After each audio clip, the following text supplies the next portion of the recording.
धन्य धन्य सद्गुरु सुखदा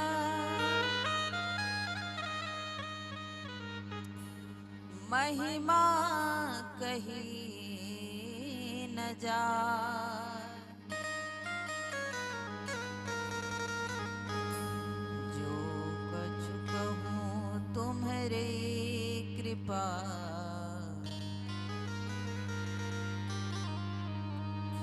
मोते कछु न वसा।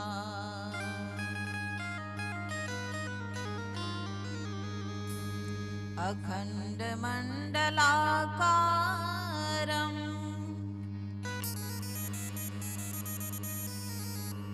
व्याप्तं येन चराचरं तत्पदं दर्शितं येन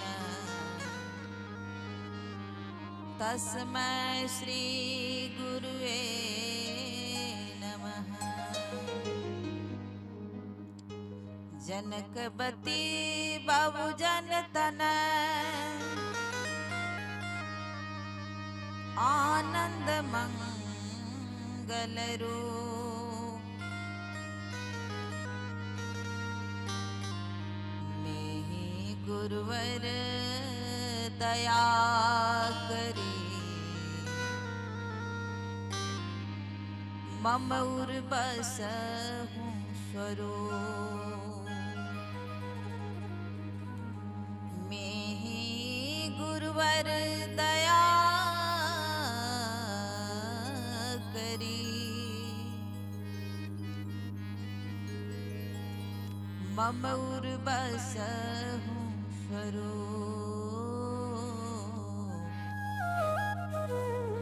मम उर बसहु स्वरूप। मम उर बसहु स्वरूप।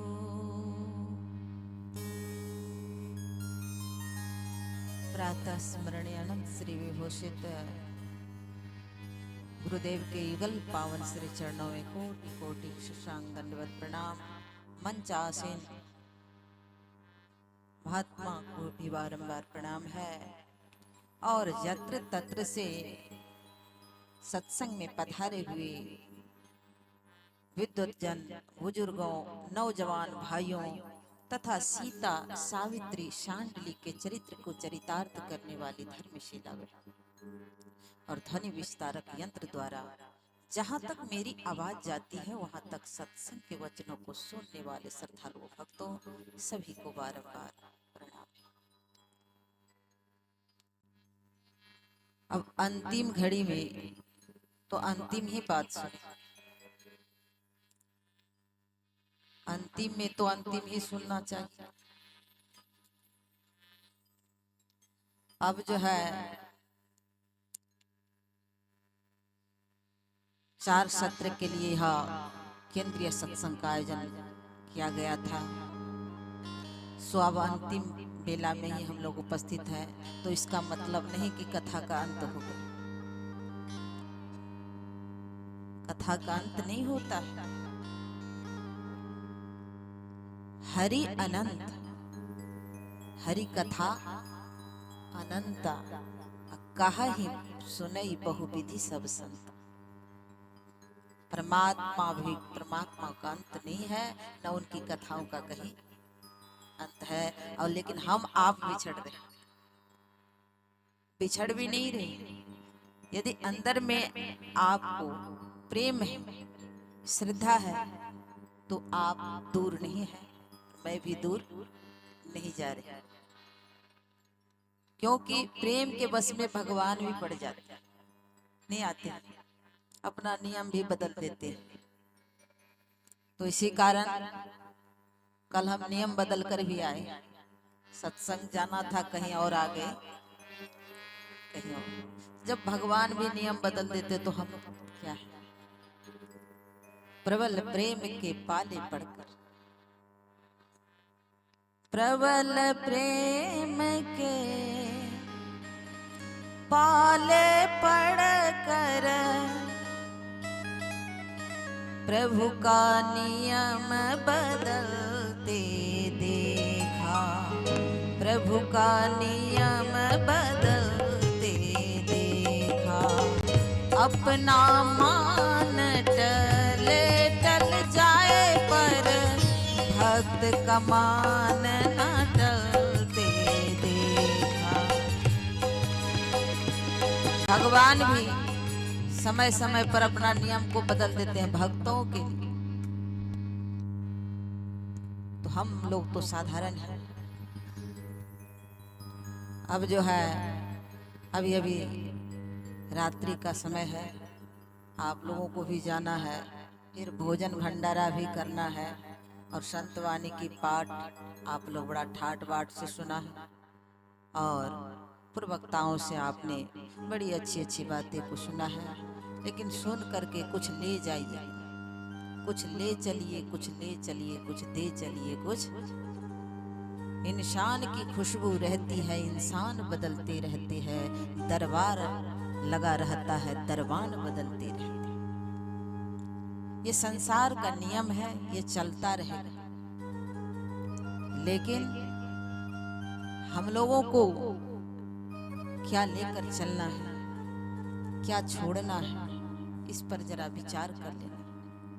अभी आपने सुना था कबीर बाबा की वाणी, मन फुला फुला फिरे जगत में कैसा नाता रे। ये नाता कैसा है? तो सहजोबाई इसकी पुष्टि करती है। चरणदास जी की शिष्या सहजोबाई कहती है कि दर्द बटाए सके नहीं कोई, मुए न चाले साथ, सहजो क्यों कर मानिए सब नाते बर्बाद। संत महात्मा जो है ना बड़ी मार्मिक बात कहते हैं। जैसे पेट में आपका दर्द हो गया, दर्द से करा रहे हैं, चिल्ला रहे हैं, रो रहे हैं, बहुत दुख भोग रहे हैं, घर में पत्नी है, आप कहिए कि जरा दर्द को ले लो थोड़ी देर के लिए, मुझे आराम होगा, चैन मिलेगा, ले सकती है? नहीं ले सकती। पुत्र को कहिएगा, कौन बांटे? इसीलिए तो सहजोबाई कहती कि दर्द बटा सके नहीं कोई। ये दर्द भी जब ये कि साधारण आमने सामने बैठे ये दर्द नहीं ले सकते बाबा, तो मरने के बाद आपको क्या होगा, दुर्गति होगी कि अधोगति होगी, सब यहाँ के नाते हैं, सब स्वार्थ के पीछे पड़े। मन फुला फुला फिरे जगत में कैसा नाता, माता कहे या पुत्र हमारा।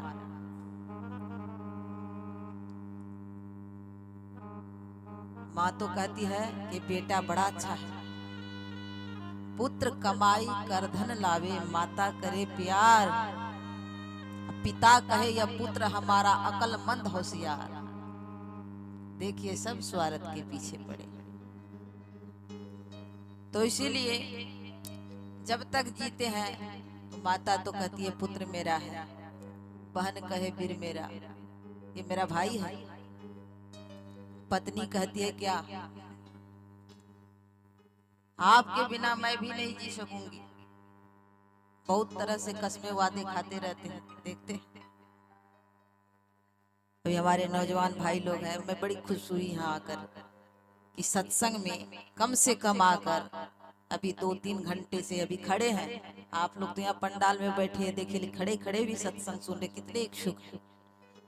और जो इतना भी प्रेम किया तो आने वाला भविष्य अवश्य उसका मंगलमय होगा। बोलो सदगुरु भगवान की। क्योंकि सुनने के लिए तो इच्छुक है। पत्नी से कसमे वादे खाते हैं, कोई किसी से प्रेम करते हैं ना, भाई लोग को पता ज्यादातर है।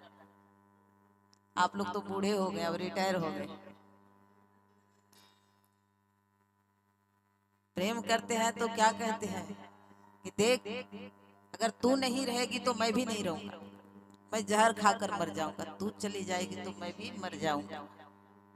मैं सच कहता हूँ यार, तेरे बिना जी नहीं पाऊंगा। वाह, देखिए क्या है, ये असली है कि डुप्लीकेट है? सब डुप्लीकेट है। कोई किसी के साथ नहीं चलता है। तो इसीलिए संत महापुरुष की बड़ी पैनी दृष्टि होती है और जीवन में अनुभव किया है उन्होंने, वही बात संसार के सामने रखी। जीते जी तो सब कहते हैं मेरा है, तेरे बिना नहीं, मैं तेरे बिना नहीं, लेकिन अंत में फैसला आ जाता है सामने कि कोई किसी का नहीं है, सबको अकेले यहाँ से तय करना पड़ेगा। कोई मर जाते हैं, कस्मे वादे तो खाए, पत्नी बड़ी सुंदरी थी देखने में, मर गई, तो आप कितने दिन भूखे रहते हो बताओ तो? बस साधारण सी बात, कितने दिन पत्नी के लिए आप भूखे रहते हो? भाई लोग, आप लोग भी प्रेम करते हैं, लव कहते हैं, मैं खोल कर ही सुना देती हूँ। लेकिन मर गई तो आप कितने दिन भूखे रहोगे? 2 4 10 दिन, ये नहीं चली गई तो दूसरा तो मिल ही जाएगी, कोई न कोई फिर आ जाएगी। 2 4 दिन भी तो नहीं रहते।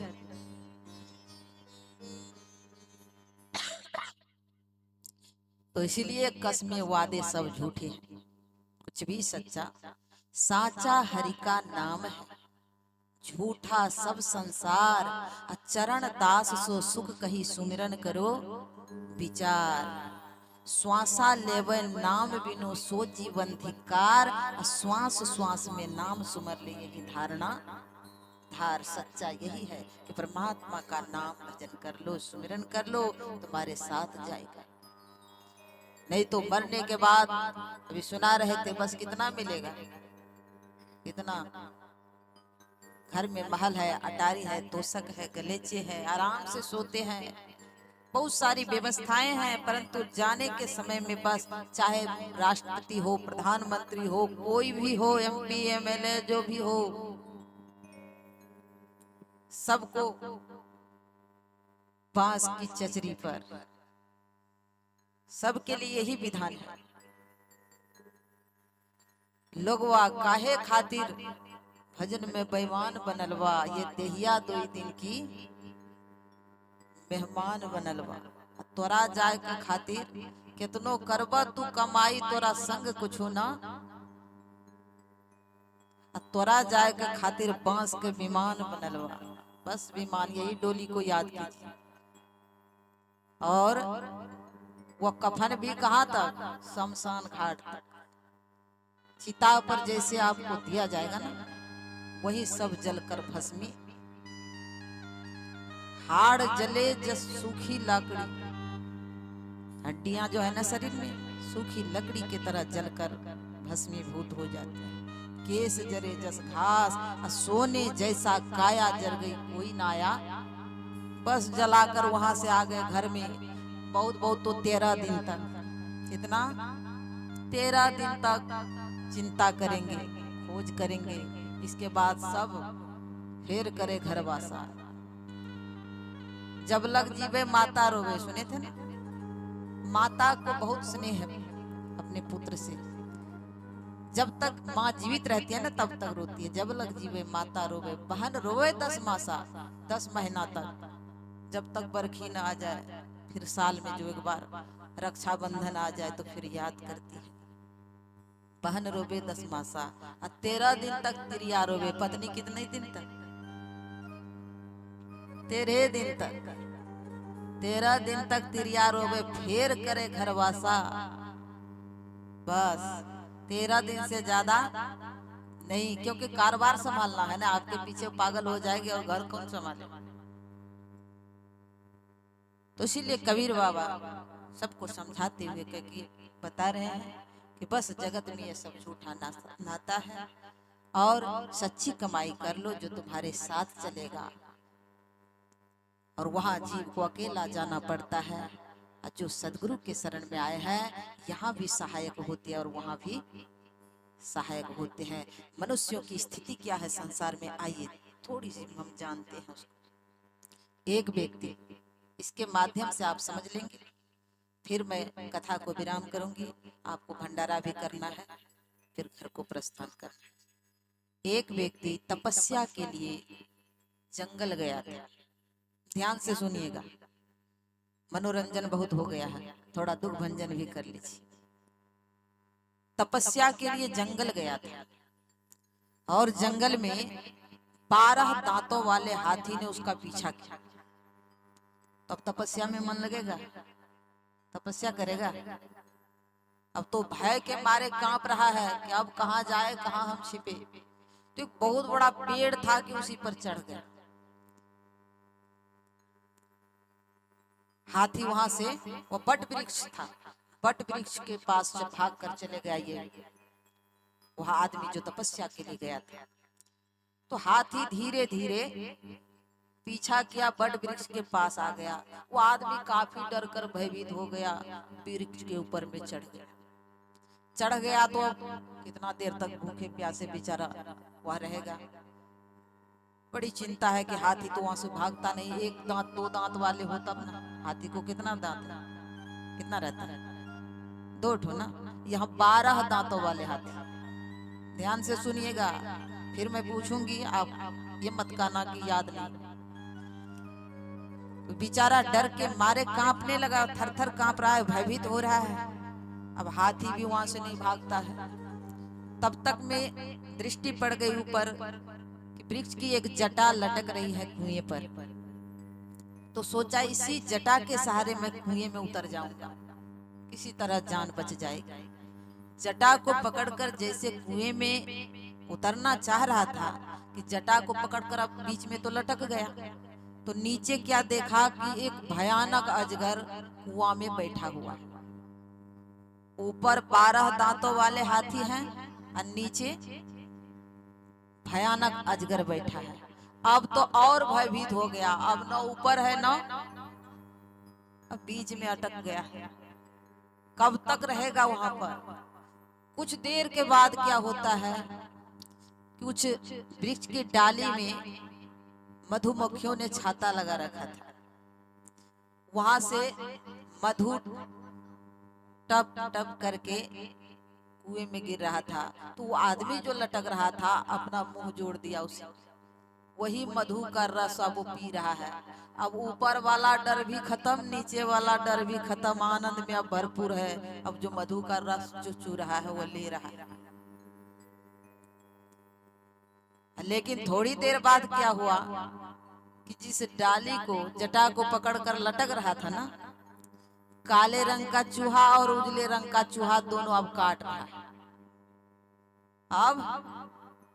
अब फिर भगवान को याद करने लगा, फिर डर गया कि अब गुंजाइश नहीं है। अब नीचे भी मृत्यु है, ऊपर भी मृत्यु है। बीच में जो अटक लटक रहा था, कुछ आनंद ले रहा था, अब वो उसको भी काट रहा है, काले रंग का और उजले रंग का दोनों चूहा।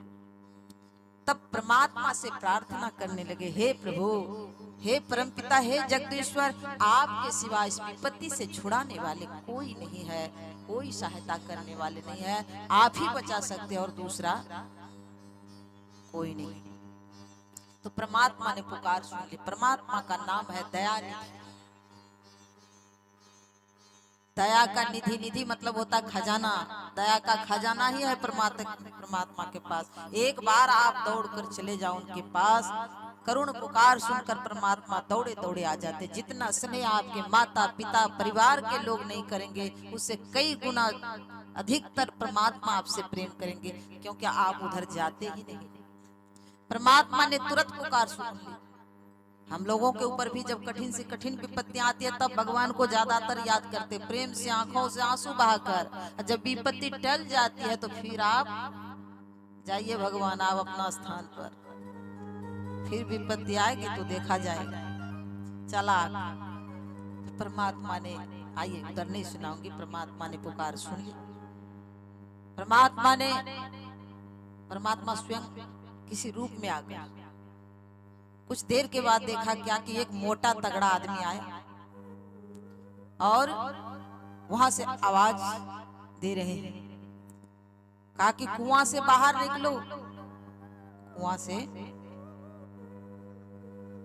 वहां जो लटक रहा था, तो कहा वहां से तुम बाहर आओ। जटा के सहारे आधा कुआं में आधा तो ऊपर था।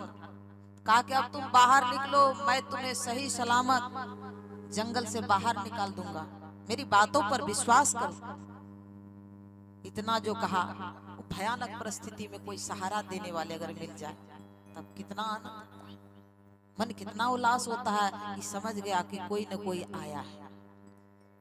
बातों पर विश्वास किया और वहां से वह व्यक्ति बाहर निकलता है। तो वास्तविक में हाथी को पार कर वह मोटा तगड़ा व्यक्ति जो आया था ना, हाथ में गदा थी, गदा लेकर आया और गदा के सहारे उस हाथी को भगा दिया और उस व्यक्ति को आवाज लगाई। वह व्यक्ति कुएं से बाहर निकलता है, उसको सही सलामत जंगल से बाहर निकाल दिया। ये तो आपने कथा सुनी है। ये तपस्या करने के लिए जंगल गया हुआ कौन है? यही जीवात्मा है। ये तपस्या करने के लिए यहाँ आया था। और कुआं क्या है? यह संसार है कुआं। संसार क्या है? कुआं है। वह जटा क्या है? आयु है। जटा आयु है। अजगर क्या है? वह मृत्यु है। अजगर मृत्यु है। और काला रंग का उजरा रंग का चूहा कौन है? यही दिन और रात। अब 12 दांतों वाला हाथी कौन है? ये 12 महीना का प्रतीक ही 12 दांतों वाला हाथी है, पीछा लगा हुआ है। लेकिन वह मोटा तगड़ा व्यक्ति आदमी जो आया था वो कौन था? वही मोटा तगड़ा आदमी ये संत सदगुरु है। बोलो सदगुरु। इसीलिए सदगुरु के शरण में आइए तो मृत्यु के मुख से भी छुड़ा लेंगे।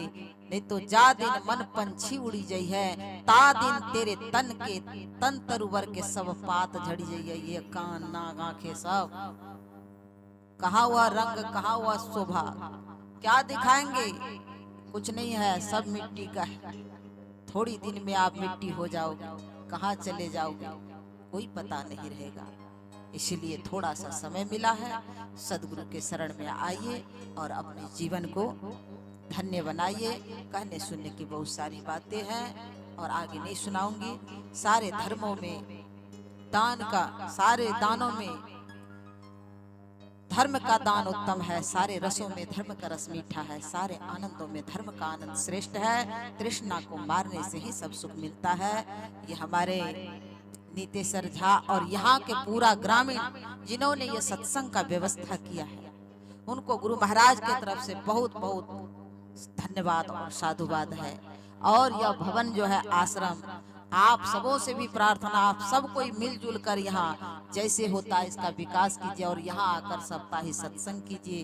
एक में बल होता है, अगर 10 व्यक्ति मिलेंगे तो बल मिलेगा। बार बार बहुत बड़ा बड़ा सत्संग होगा, आयोजन होगा। यदि आप लोग सहयोग करते रहेंगे तब तो इन्होंने बड़ा अच्छा काम किया, आप सबने बड़ा अच्छा काम किया। दान देकर थोड़ा थोड़ा सब घर से आया, सब कोई मिलकर थोड़ा थोड़ा सहयोग किया है, तब ये महान यज्ञ हुआ है। अकेले कोई करता तो है लेकिन ये महान यज्ञ है, ये साधारण यज्ञ नहीं है। एक व्यक्ति कोई अपने घर पे करेंगे तो बहुत खर्च पड़ेगा ना। यहाँ 10 व्यक्ति किया है तो किसी को भारी तो नहीं हुआ। सबके घर से 2 मुट्ठी आया है तो यज्ञ भी हो गया सफल और सबको आनंद भी मिला है, सबको सुख भी मिला है। इसीलिए आप लोग सत्संग से जुड़े रहिए, गुरु से प्रेम करते रहिए, आपका जीवन धन्य होगा। यह लोक परलोक दोनों बनेगा। और कहा कि बिन दया संतन की में ही जानना इस राह को, हुआ नहीं होता नहीं होनहारा वह नहीं है। इसलिए संतों की कृपा आप लोगों पर बनी रहे। इन 2 शब्दों के साथ मैं अपने वक्तव्य को विराम देती हूँ। बड़ों को प्रणाम, छोटों को आशीर्वाद। बोलिए प्रेम से सदगुरु भगवान की। अपना मान टले टल जाए पर भक्त का मान न